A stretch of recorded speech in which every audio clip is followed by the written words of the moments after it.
welcome to the fourth and final review of the evening. Up this time is Distant Space 2. Distant Space 2 is an indirect continuation of the first part, in which you will find more dynamic gameplay. Your task is to destroy enemy ships on each level to go on to the next of 26 available. I'm going to say that this wasn't written as English as the first language. In addition to conventional ships, you will have to wait for the boss ships. The battle which will not be... Oof. Yeah, it just ends there. Here we go. The battle which will not be easy. To help you, available additional weapons which can be picked up from enemies you killed. I know I shouldn't be laughing at this, but oh no. Now, they probably speak French or Swedish or something. I know. Believe me, that wasn't easy for me to read. Indeed. But yeah, so this game is a Space Invader style shoot 'em up, and in that you can only move horizontally. You typically got one shot on screen, but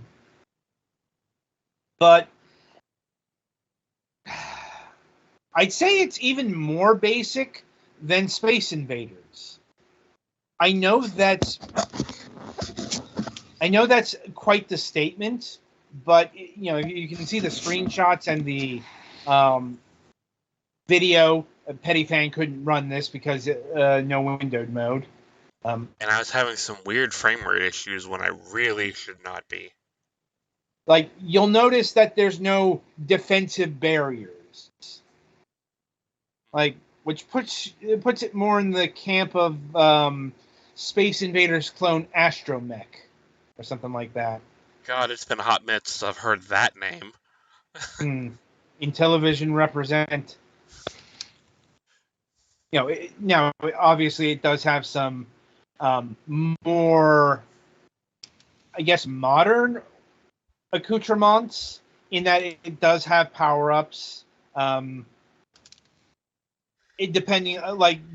rare in terms of pickups, but they don't fade. Also, this game saves your progress, so when you beat a level, you beat a level. Interesting. Yeah. And there are boss encounters, like I'm not sure at every interval because I got bored around level 10. Yeah, and like one of the power-ups is a multi-shot, one of the power-ups is a big laser, one of the power-ups is a shield. And the thing about the now, mind you, the firing power-ups and the shield power-ups are separate. The thing is, they're done on percentile basis. When you activate one, it'll drain either all or some, depending on the power-up. And once it goes to 0, it'll start building back up to 100. So that's basically the replacement strategy for not having any sort of defensive barriers there. But you're not getting around the fact that, this is another one of these minimalistic, down-to-the-bone gameplay experiences. It would not have been unknown to somebody to play this on like a ColecoVision or an Atari 2600. In fact, I will say right now that the Atari 2600 version of Space Invaders is better than this, just on a feature set alone. Because here's the thing. People back in the Atari 2600 days knew how limited these gameplay experiences actually were, so they threw in a whole bunch of modes in order to freshen up things, even just a little, like with Space Invaders. You could do things that, there was like 60 some odd modes. You could have things like the barriers moved. The barriers would, some of it would be like the barriers would stop existing at all. Some of it like invisible aliens, that kind of thing. It was all to lengthen, but we live in a world where you don't have to do that kind of gimmickry, ostensibly. My point here is, at the end of the day, Distant Space 2 is very functional, but that's about it. Like, it's very much the unflavored graham crackers of shmups. Like, if somebody told you that somebody concocted this in order to potentially repress sexual thoughts, I'd believe them. So what you're saying is it's the graham cracker of... There we go, yes. Or cornflakes. Yes, yeah. Cornflakes, graham crackers. Something like that. It's that unexciting. Both of those guys belonged to that same school of thought of, if you eat nothing interesting ever, your body will not have any urges. Which is completely not true. Oh, no, obviously. I'm like... My point is, like, I think if somebody would be picking this up, it might be for, like it's borderline achievement trash. Borderline, because it's got 150 achievements here, and like when you complete a level, it gives you 5-6 achievements per level. But in fairness, the actual gameplay does work. It's just, you could not get more vanilla if you tried here. And really, that's all there is to say about this in terms of gameplay experience. Like, and furthering like the connection to, this might almost legally be considered to be vendor trash, but I know it isn't because Steam got rid of that shit a few years back, is its price. Because it clocks in at $1. In fact, the whole Pixel Mouse Games bundle will run you a couple of bucks. Not sure exactly because I already have one of the games, and it doesn't calculate that into the future bundle pricing, but I'm getting like $190, $133. This isn't going to set you back too much, but I'm like, even at $1, this is hard to recommend. It's just that rote. This isn't necessarily a bad game, just a thoroughly uninteresting one. And that in itself is a kind of badness.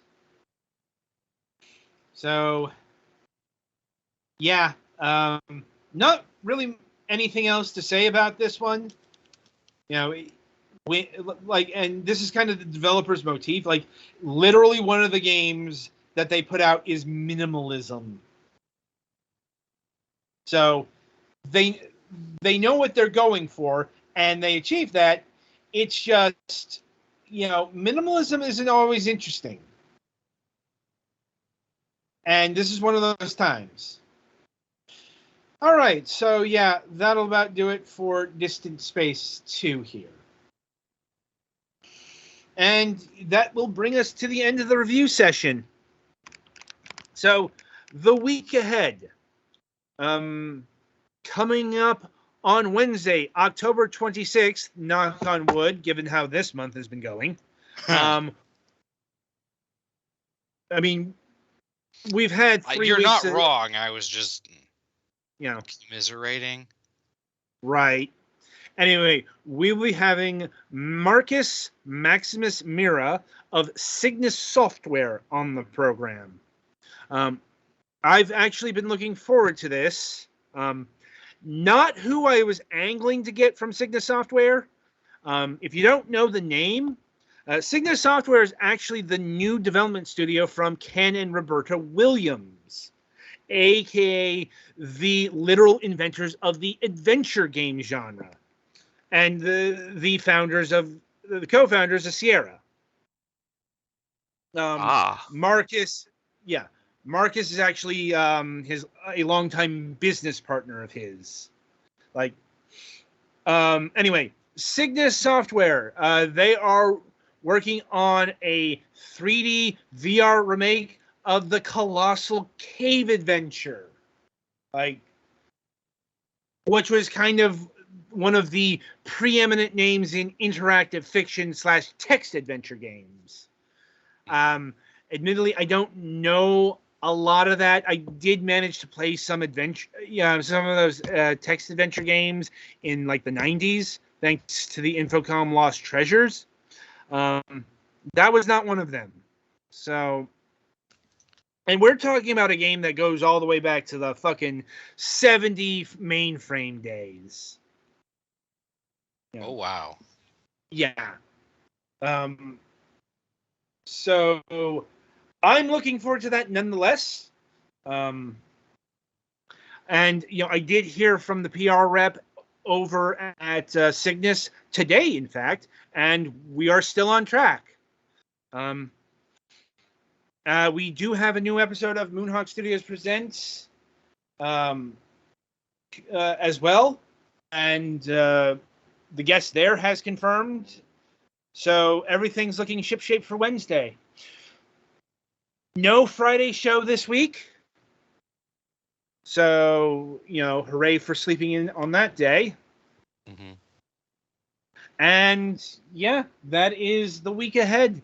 So until Wednesday, I shall wish you good gaming.